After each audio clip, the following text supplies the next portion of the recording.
Hello, everyone. Thanks so much for joining us today. We have a really special guest I am very excited about. I'm joined today by the Executive Director of the CISCO Foundation, Charu Adesnik. Charu, welcome. Thank you. Charu has an incredible wealth of experience in driving social innovation. She has been involved in corporate social responsibility for, I think, 20 years. She's an expert in impact management, which we're going to talk about later. She's designed and implemented all kinds of projects on issues from entrepreneurship to disaster relief to nonprofit capacity building. I had the great pleasure of being introduced to her during a recent trip to California. And Charu, I'm just so excited because the energy and the acumen that you bring to this space is fantastic. And I know we're going to have a great conversation. Thank you so much. Yeah. So today is a conversation, hopefully a very meaningful one, about exploring why our two organizations have set very ambitious goals and how that changes expectations about what is possible. And you and I had this wonderful conversation in California around the importance of setting really ambitious goals, but some of the challenges that that poses. We want to explore a little bit how we measure social impact, how we discover a shared set of values and approaches, and how that can really help us to exponentially create more impact through meaningful partnerships. So FINCA's goal is to eradicate poverty. That's an ambitious goal in and of itself. We really believe that by mobilizing capital, there's tremendous opportunity that everyone around the world can really take advantage of, and that people have an incredible amount of talent, but they're really lacking access to funding. And so our job is to mobilize as much capital as we possibly can. And we're constantly looking for innovative ways to accomplish that goal smarter, more efficient, and more impactfully. CISCO has set already one goal and reached that goal, which I was super impressed by, to positively impact 1 billion people by 2025 through social impact grants and the CISCO Networking Academy.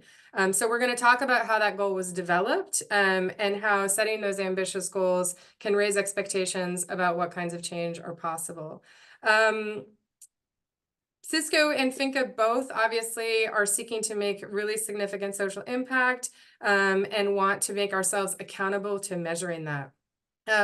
I think it's really important to also kind of give a little bit of context to why we're even having this conversation, Charu, although I know that you and I certainly understand that, and most of our audience does. But when you look at the progress that's been made on the 17 social development goals that were set by the United Nations, that progress has not been significant enough, right? And we have these goals that we aim to achieve by 2030. And unless I'm mistaken, at the 2023 evaluation, they found that progress had only been significant on something like 12% of those goals.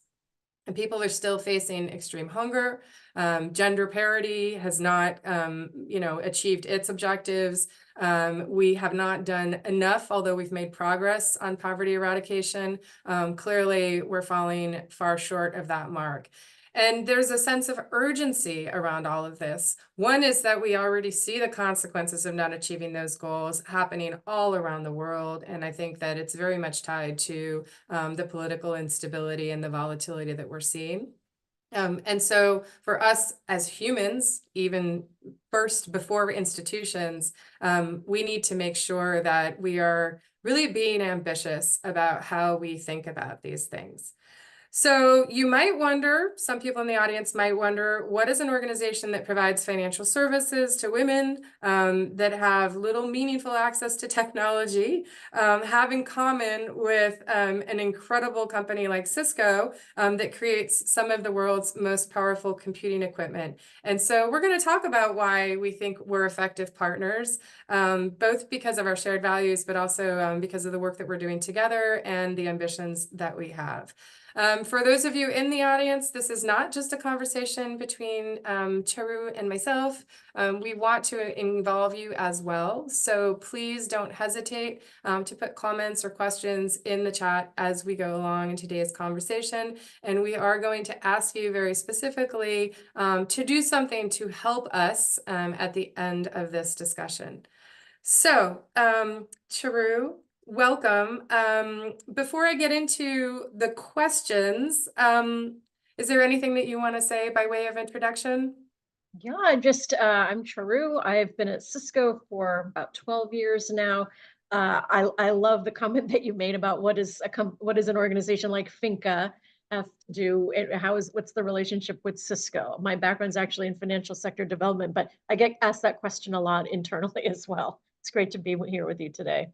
Thanks, Charu. Yeah, I'm really looking forward to the dialogue.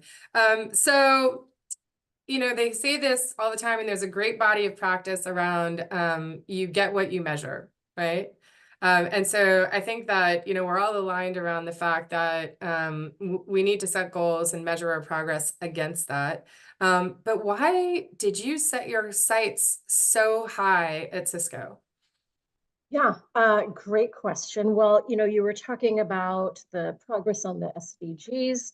We've seen that as well. And I think, with the impact of COVID, we've seen the progress on those SDGs stall and even go backward. More people now living in extreme poverty. But when we initially set the goal, the time frame was when Chuck Robbins became our CEO. And at the first company meeting, he challenged us to see what more could we do to support underserved populations and how could we bring all of what Cisco has to offer, our funding, our technology, our expertise. And, we're Cisco, we love setting big goals.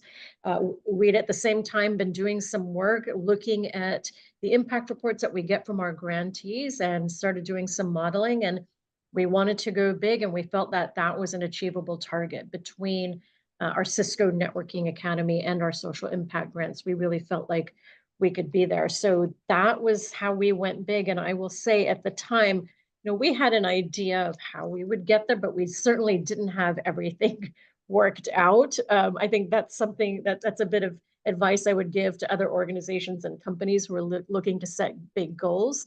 We defined what the goal was, and we had a general plan of how we were going to get there, but we didn't have all the I's dotted and T's crossed in terms of how we were going to get there. So we did, a fair amount of learning along the way. Well, and so I'm really grateful to you for saying that and sharing that because, FINCA also, we're at our 40th anniversary. We're looking forward to the next 40 years. And we decided that we were going to set a goal of mobilizing $400 million in capital to affect the lives of 40 million people. And similarly, there are a lot of unknowns in how we do that. Do I have confidence that we're going to be able to? 100%. But we don't have a black and white roadmap. And so I guess what would be helpful for me and my team, but also the broader audience to understand is, you set this goal of 1 billion. You said there were a lot of unknowns. What were the initial reactions from the team to that goal? For our team, we were engaged in it, so no issues there. But we didn't go out and make, we didn't go out and do a big push around that across the company or even externally. We set the goal, and I think the reaction was, "Oh, that's interesting," but it was a little bit of let's wait and see what happens. And so we were, each year we would report on our progress in our annual purpose report. But the first few years there wasn't a huge reaction, frankly, because we didn't go out and publicize it broadly. Mm-hmm. That's something that we're looking to do next time around. We're bringing in a broader group of stakeholders across our company to think through what that next big goal is going to be. But the first time around, we didn't do a big push. Okay. So I guess then you probably didn't have any skepticism or people, was there any pushback at all? Not really, but we knew that there would be as we got Yeah. closer to the goal. Certainly, if I were to look at it as an outsider, I would think, yeah, 1 billion, that's a headline grabbing number, but what Yeah. does it really mean? And we were very intentional too about saying we didn't want to just reach 1 billion people. We wanted to positively impact 1 billion people. So that meant we had to define what does positive impact look like? Mm-hmm. At what point can you say that someone has been positively impacted? And how do we attribute that back to us? Because certainly we don't want to take credit for all of that. We're not doing it alone. We're doing it in partnership. But that attribution is a big piece too. But a few years into it, uh, we decided, look, we really need to put our money where our mouth is. And so we engaged PricewaterhouseCoopers, PwC, to conduct a limited external assurance, both on our methodology Mhm. for how we define positive impact for each of the sectors in which we invest, as well as our progress. And we went through that process each year. And so they, at the end of the day, they validated both our methodology and the actual numbers of people that we were positively impacting. And I should also say, it is 1 billion unique people only counted once during that time frame.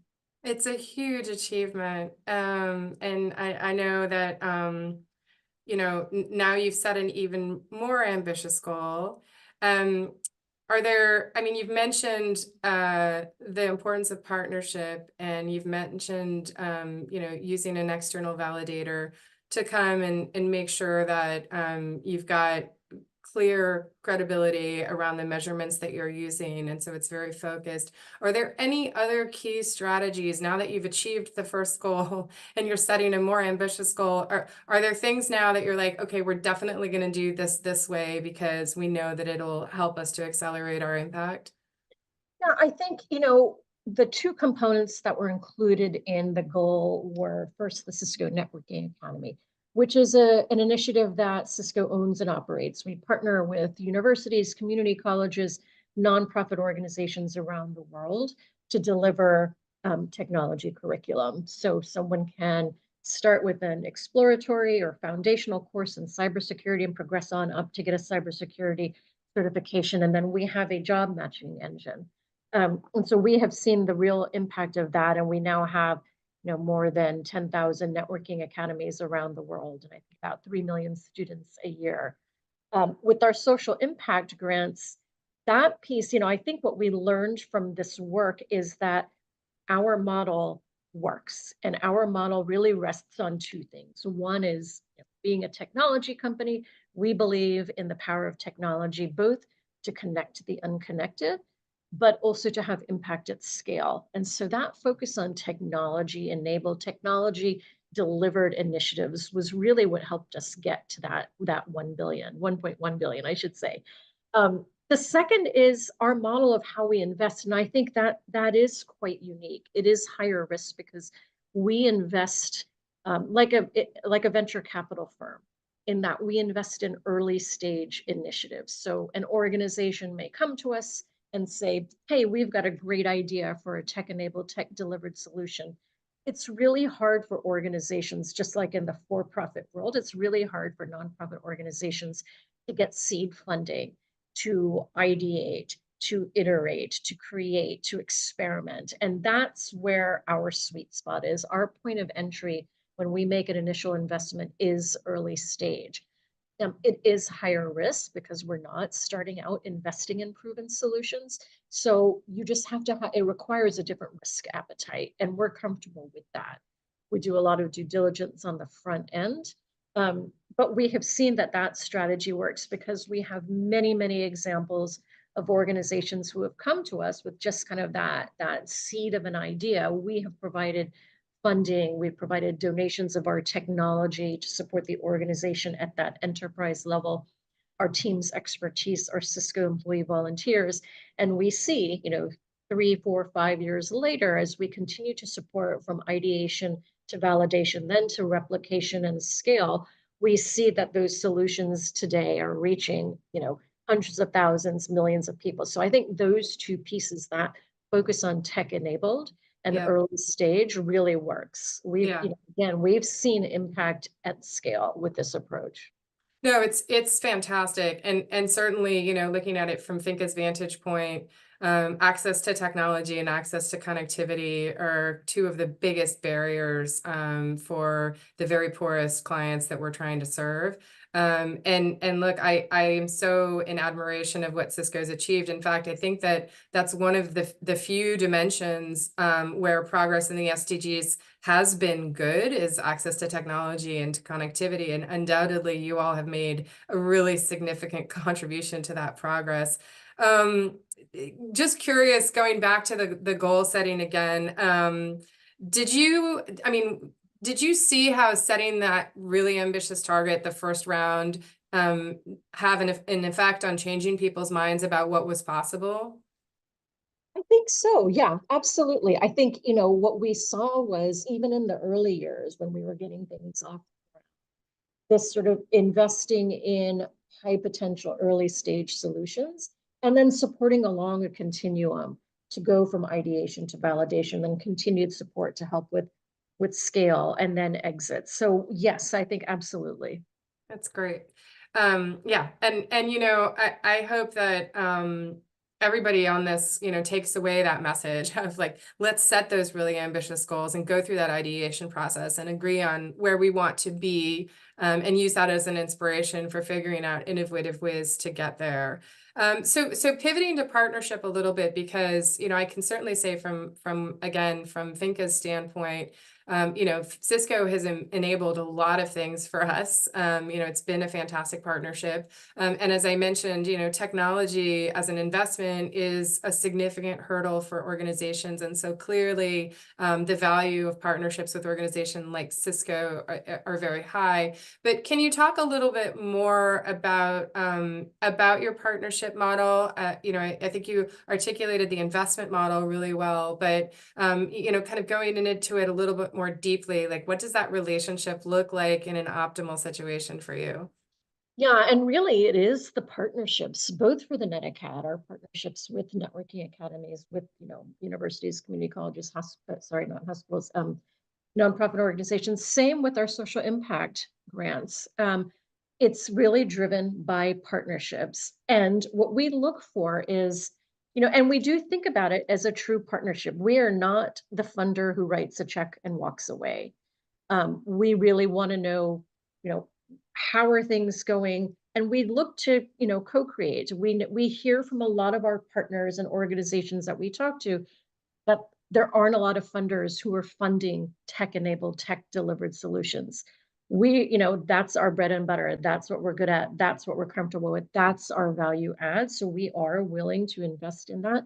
But we look at co-creating, and an organization sometimes may come to us and say, this is the body of our work. We want to leverage technology. We're not quite sure how we want to do it. And so we will literally sit and co-scope an initiative with our partners. Sometimes partners come to us and say, this is an idea that we have it fully baked. What do you think? And we'll weigh in. Other times it's, iterating together. And we think about, we rely on our partners to have that expertise. You all have the staff, the capacity, the networks, the resources. You're on the ground, on the front lines doing the work. So we come in as advisors and partners. We're not looking to say, this is what we want you to do. It has to be owned, and kind of bought into by the organizations we partner with. So we look for um, organizations that have the capacity to implement these programs, right? The right staff, the right resources. And we look for organizations really that are proximate, that have staff on the ground, that are hiring locally, because there is a finite duration to our partnerships. We are not just funding solutions, year upon year for operating expenses. We look to invest, support, and then eventually exit out. And we want to make sure that the organizations we're supporting have the capacity to continue their work, to have sustained impact after we leave. And that really then is about that organization having the capacity, again, hiring locally, creating jobs, creating that on the ground capacity. And we talk a lot internally and externally about resilience, building resilience at the individual level, at the community level, and at the organization level. Resilience to be able to respond to and manage through external shocks in the moment, but also really to have a sense of agency for organizations and individuals and communities to plan things. They know what's happening, they know what's needed. They don't need people coming in and flying in from other places around the world telling them what to do. So that's really kind of how we look at things. That's great. So I want to recap just a little bit because I think that there are some pearls in there that other people can really take away. So the first thing is the mindset that you have at Cisco, which is one I greatly appreciate in partners, is it's one of a co-creation, right? And I think that I see more and more of that happening with people who really want to achieve long-term impact.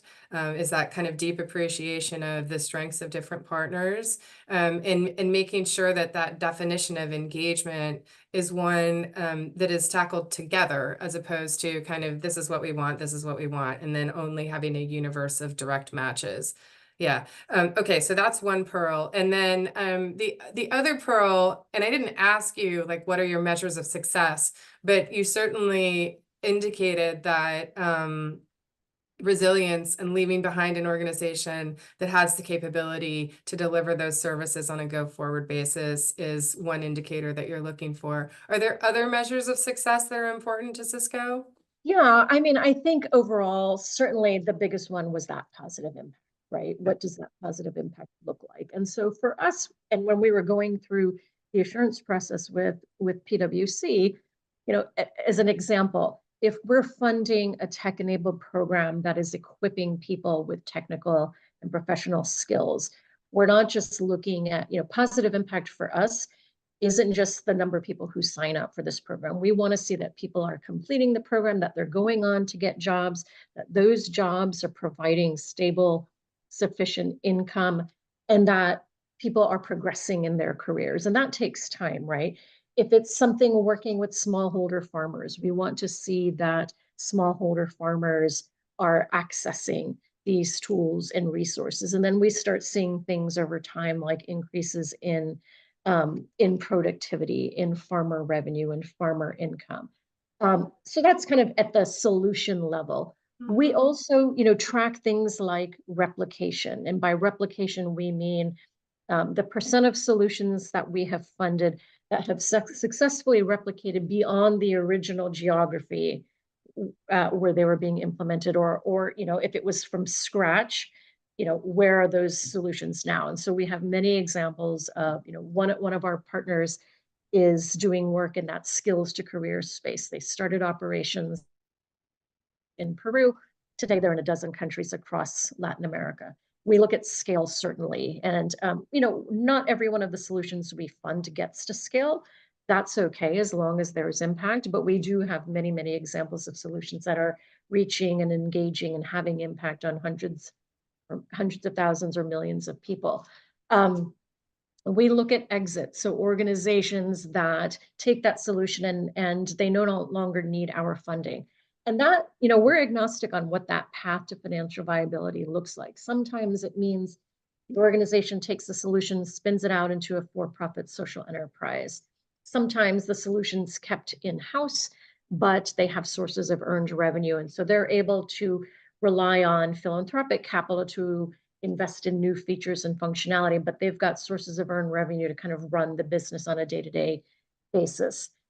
We also look at, because we're investing early stage, which is something that not a lot of other funders are doing, we also look at the amount of capital that's unlocked by our early stage investments. We hear over and over again from our partners, Cisco, you helped us develop this solution. It is now proven. We are now getting, the multi-million-dollar, multi-year investments from other organizations, whether it's corporate funders, whether it's government entities, multilateral, bilateral organizations, private donors, government entities.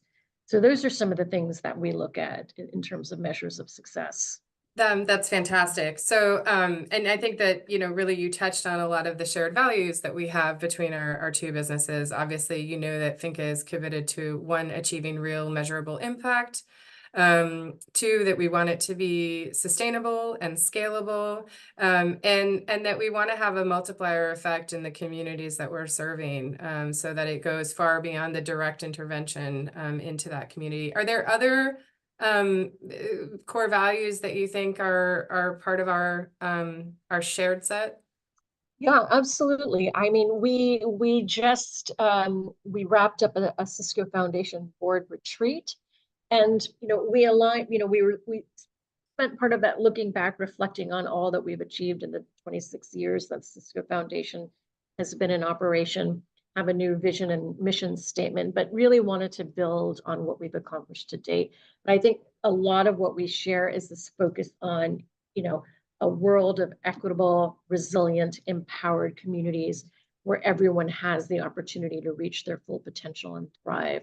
And that aligns with CISCO's purpose, which is to power an inclusive futures for all. So while we didn't explicitly say that the 1 billion had to be people from underserved communities, the vast majority of people that were impacted were from underserved communities. And we intentionally have a broad definition of that. It can mean low income, it can mean a vulnerable population group, women and girls, refugees and IDPs, veterans, people who are disabled. So that, I think, is core in FINCA's DNA and ours as well. We really want to make sure that we're focusing on equitable access to resources, tools, opportunities. Excellent. So before we leave this topic and move on to the next one, I'm just going to ask one last question around this, which is, we've talked about the indicators of success, and certainly, I hope that we continue to have a lot more success working together. But the reality is that things go sideways sometimes, and they go sideways for unintended reasons, or they go sideways because we've missed risk indicators that we should have paid attention to. So what are some of the risk indicators that you think about in terms of partnerships, and things that we probably would benefit from hearing, just to keep in mind? Yeah, and before I came to CISCO, I was on the other side. I was I was one of those people implementing programs in the field. And as strong of a work plan as you may have, as you may have thought about, potential risk factors and challenges, certainly things pop up, whether it's something political or something from a resource perspective. We know that happens. And like I said, we are in it for the long haul with our partners. We don't when things go sideways, we don't say, all right, you're cut off, we're not funding you anymore. So we do really want it to be an open and productive partnership. I think some of it is really about is having those indicators of success so that as things are moving forward, as you're implementing a program, a solution, whatever it is, that you can see and have some early warning signs. And if things, go sideways, and as sometimes happens, we want to know, and how can we help you maybe get things back on track? Do you need support from someone at CISCO who has expertise in a particular area? How can we help you course correct? But to me, really, it's about the capacity of the organization. Do you have the right people at the right time? Do you have the right relationships on the ground, whether it's with other like-minded organizations, government entities? So I think, having some key indicators along the way, particularly because we're funding early stage. So in those early days, it's more kind of deliverables. Are you able to hit those deliverables? And then you start looking at the longer term outcomes. So again, skills training as an example. If you're designing and implementing a skills training program, but you don't see people signing up to take that program, Right. that's an indicator that there's something off there. But if people are signing up, but they're not completing it, why is there that drop off rate? What's happening? How can you course correct in that? And then if they complete the program, but they're not able to find jobs, something's happening there. So to me, it's really about having some indicators that you can track along the way Yeah. to see, at every point, instead of waiting and saying, well, we're going to wait to see if people get jobs. But if there's something wrong on the early end, you're not going to get there. So just having points of indicators along the way that you can track. Yeah, no, that's an excellent point. And I think also, being curious and interacting with the communities that you're aiming to serve all along the way, to ask them also, for their feedback, right? Say like, how is this working for you? Yeah. Yeah, is really, really helpful. We, you know, one of our failures that we learned a lot from as an organization, and this goes back quite a long time now, but we've always had a really strong position in mobilizing savings. And we developed what we believe to be a phenomenal savings product. But when we launched it, after having a lot of community level input and everything to really make sure that it was great, we launched it and it completely fell flat. And none of the indicators that we expected to moved. And so there was immediately we had to go and like understand from people, well, what was the obstacle that was impacting the uptake? And we learned pretty quickly what the answer was. It was, related to transaction costs, but I think it's that quick kind of reaction time, and it could have been quicker. Well, so you want to add something to that? I saw. We have many bumps and bruises along the way. Yeah. Yeah, and I think the other thing is what we often see is that things that don't go well, it's usually not the solution itself. That what we see that's the most difficult is having impact at scale in a way that's financially viable. So Yeah. it's not often the case that the solution itself doesn't work. It's can it be, is it financially viable? Yeah. And if it's financially viable and it's not reaching hundreds of thousands of people, that's okay. Again, we're impact first, but that's, I think, the toughest hurdle to cross. Yeah. I completely agree. And I think that, that's another reason that partnerships are so integral to actually making sure that we're achieving our goals, right? Because you need for organizations like FINCA, at least, oftentimes we need government partnerships. And, there are some aspects of the work that we do that really benefit from subsidy because they're providing a true social good. And yeah, any thoughts on that? Yeah, I mean, I think the work that you all are doing in alleviating poverty and looking at it from that lens of financial inclusion is so important because you can have all these other things going well, but if you don't have that underlying stability, Yeah. then you're not going to get resilience because one thing happens that's unexpected and a person falls below the poverty line. So yes, we totally agree. Yeah. Which is great. I love being on a call with someone that that we share the same passions. All right. So because I know they're going to get mad if I don't cover the rest of the questions that we have for you. So let me pivot over to social impact measurement. And again, here the aim is, I think, for us to learn from your experience. What are some of the strengths and weaknesses of social impact measurement in the corporate sector that you think people should be aware of? I think everyone involved in this work, talks about impact measurement. I think what we saw, this was important for us to do. Um, I think it's important to recognize that it's expensive, it's time consuming. And, we're not looking for all of our partners to, have social impact validation at the level of an external, randomized controlled trial, right? But it's again about those leading indicators. And I think you just have to balance impact with what are the costs and benefits, right? Because again, it is time consuming, it's costly, it requires expertise. And so, one of the things that we do is we will within our grants support a line item that is focused on impact evaluation. We know that it's important for funders to not just say, hey, we want you guys to do impact measurement, we require that. We know that we need to support our partners in that. So whether it's funding a line item in a grant or bringing our own in-house expertise in that regard and thinking through, what are some potential measurements of success. We also don't want to be overly reliant on it, right? Because you don't want to just be chasing Data.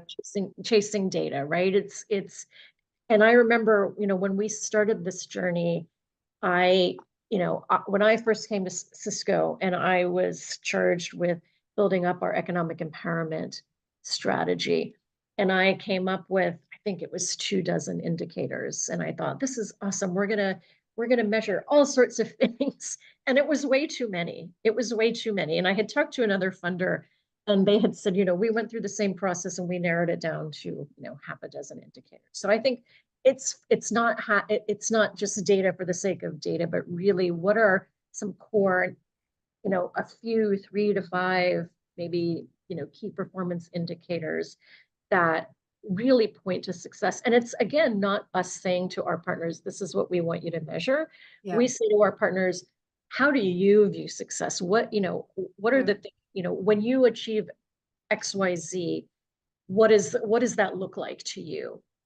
How do you define success? How do you want to measure it? So I think that's really important for funders. We have to be willing to fund it and support it. And again, recognize that it's time consuming and costly. And so you may not see results, particularly as we're investing early stage, you may not see that impact that second year. Yeah. No, that's fantastic. I want to unpack something that you said a little bit, because I think oftentimes, people think about social impact and social impact evaluation, and what they're really thinking about is randomized controlled trials and sort of very expensive longitudinal studies, that are very difficult and complicated to conduct. And what I heard you saying, and I don't want to put words in your mouth, but what I heard you saying is, that there are indicators of likely success that we can collect much more easily, and use as a proxy for that very kind of rigorous measurement, as we're progressing through initiatives, to make sure that we're staying on track. Is that a fair? Yeah, absolutely. I mean, look, we love when we have partners who, have gotten funding from others for randomized controlled trials. That we love. But yes, absolutely. I think, again, that's time consuming. It's costly. We look for those proxy indicators to say, Yeah. are you making incremental progress toward those longer term goals? And there are other measures of impact. Yeah, there are other measures of impact. Just looking at even people's self-reported improvement in well-being can be incredibly powerful, right? Because it might not be possible to go out and determine causality in terms of exactly what allowed them to have a better life, but the fact that they feel like they are experiencing a better life, that's the news we all want to hear, right? Yeah, absolutely. Yeah. Kind of just closing out on this particular topic, then, you've talked about the indicators and agreeing on a core set. What should people look for in terms of measurement, when they're evaluating the kinds of organizations that they want to support? And this, I'm really just asking for like your perspective on that. I think it varies for each company. What are the goals you've set? Where are you looking to see impact? And then work from that. I think, for us, it's really about, we start out, what are the strengths of the organizations we're talking to? And what are they measuring? Again, we don't want to be coming in and saying, here are the things that we absolutely look for that we want every one of our education partners or crisis response partners to measure. But what is important to you as an organization? And then does that really align with what we do? And I think, there are some broad similarities, but we really look to our partners to say, here are the things that we are measuring. And then we kind of look at that from the perspective of, does that seem to be a fit? Are those true indicators or proxies of success? And sometimes it's, the solution has been developed. Now some organizations are all about replicating their reach to other geographies. With others, it's less about replicating to multiple geographies. It's about going deep at a national level. For others, it's, we have some organizations that don't have goals to reach hundreds of thousands of people, but they want deep impact. So it's really about what makes sense for you as an organization.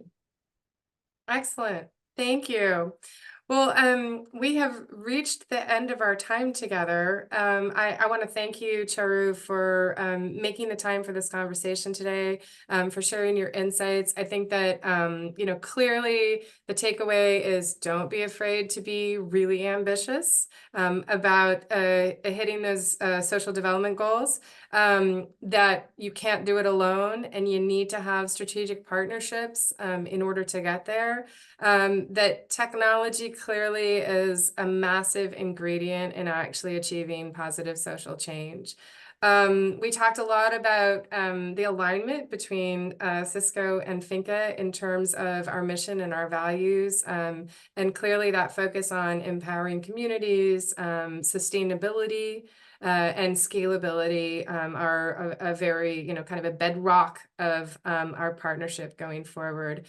You are someone that I am just really grateful to have speaking to our audience because of the inspiration that you bring to this particular topic. I know that maybe you don't know this, but it really fired me up for a long time after we had that coffee together, thinking about the fact that CISCO had set a target and didn't quite know how it was going to get there, but put a lot of muscle behind getting there. And I think that was really powerful. So we're not going to stop this conversation when we turn off the cameras today. What we want to do is actually engage our audience.